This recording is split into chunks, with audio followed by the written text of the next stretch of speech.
You've finished your SIBO eradication protocol. Your retesting is clear, but you're still bloated, constipated, and reacting to foods. Does that sound familiar? One reason I see all the time, and it's often completely overlooked, is stress. But here's why things can get confusing. You might hear people say, just reduce your stress and your gut will heal. But it's not that simple. In this video, I want to show you exactly how stress fits into the bigger picture of SIBO recovery and the 3 key ways it can keep your gut stuck, even if you've cleared the overgrowth. Hi, I'm Bella, founder of the Functional Gut Health Clinic. I've been exactly where you are, stuck in the cycle of SIBO, food reactions, and constant relapse.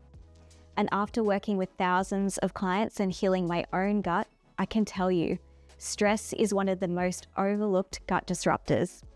But it's not the only piece of the puzzle. It's one factor that plays a major role in whether or not your gut actually heals and stays healed. So today, we're going to break down why stress can block your SIBO protocols from working, how stress can lead to relapse even after successful SIBO eradication, why symptoms can continue even when your SIBO retesting shows you're clear, and 5 daily gut calming strategies that you can start today to help get rid of symptoms for good. Let's dive in. Stress can block your SIBO protocols from working. When you're stressed, your body flips into fight or flight mode. And in that state, digestion gets downgraded. Blood flow to the gut drops. Enzyme production slows. Gut motility, or the way your gut moves along, starts to shut down. One of the biggest casualties of this stress response is the migrating motor complex, or MMC, your gut's cleanup crew. The MMC is a rhythmic wave that sweeps bacteria, archaea, and food particles, as well as waste through the small intestine between meals. It's absolutely essential for preventing SIBO, constipation, bloating, and other symptoms. But here's the issue.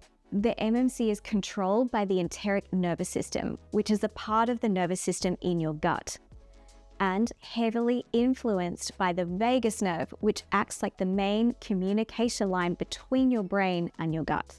So when you're in stress mode and feeling anxious, overworking, undersleeping, or constantly tense, your vagus nerve tone weakens. And that means that these MMC cleansing waves don't happen the way that they should to clear your gut properly. So even if you're taking all the right SIBO antimicrobial supplements to eradicate the overgrowth and following your protocol perfectly, if motility isn't functioning properly, bacteria and archaea can hang around and symptoms just won't go away. One way I like to explain it to my clients is this. You can have a clean kitchen, but if everyone is stressed and no one's doing the dishes, the mess builds up fast. That's what a suppressed MMC looks like. And it's one reason why your SIBO protocol might not work properly if your vagus nerve and nervous system as a whole isn't supported. Stress can cause SIBO relapse. Even if you successfully cleared SIBO, stress can lead to relapse, especially if motility isn't being maintained. The MMC doesn't just help clear the small intestine during protocols. It plays a crucial ongoing role in keeping the small intestine clean and preventing bacteria and archaea from overgrowing again. When vagal tone is weak, these MMC housekeeping waves don't function the way they should. Bacteria, archaea, and waste build up again between meals and overnight. And over time, this creates the perfect environment for SIBO to return. This is why nervous system support isn't optional. It's a core part of relapse prevention. You can be eating well, taking the right motility supports, but if your body is still in a chronic stress state, the gut remains at risk of bacteria and archaea overgrowing again. Symptoms can remain even when SIBO is gone. The third way stress can impact gut healing is one of the most frustrating for clients. Symptoms linger. even after your retesting shows that you cleared SIBO and any other imbalances that we had identified on other labs. Unfortunately, this is something I see in clinic often. The overgrowth is gone, but digestion hasn't fully turned back on. The vagus nerve is still suppressed. The MMC still isn't firing properly, and the body is still in a stress state which blocks healing and proper digestion. We often dig deeper with functional testing and see trends like high cortisol levels on a Dutch hormone test, signs of sluggish motility on the GI map stool test, nervous system dysregulation from chronic stress on their HRV tracking devices, and other markers on Dutch and GI map testing. Unless you shift your nervous system into a true rest and digest state, your gut won't function optimally. You'll continue to have bloating, altered transit time, constipation or diarrhea, or even food sensitivities. Why? Because the internal environment still isn't calm enough to support normal digestion.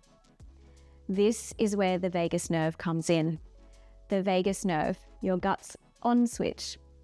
The vagus nerve acts like a remote control that turns on digestion.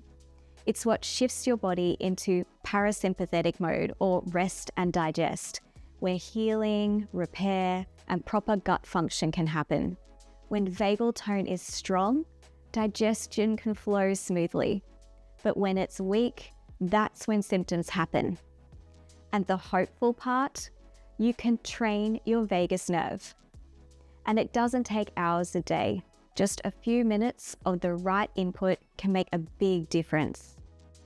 5 daily gut calming habits. These are the 5 nervous system supporting tools I give to almost every client healing from SIBO or gut dysfunction. First is deep belly breathing before meals. Just a few minutes of breathing deeply into your belly can flip your body into rest and digest mode. This primes your digestion for enzyme release, motility, and proper nutrient absorption. Second is humming or gargling. About 2 to 4 minutes a day stimulates the vagus nerve through the vocal cords and the throat. It may feel silly, but it's surprisingly effective.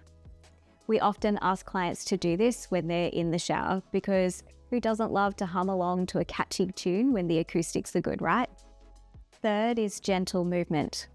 Walking, yoga, stretching, they all support the MMC gut cleansing without triggering a stress response.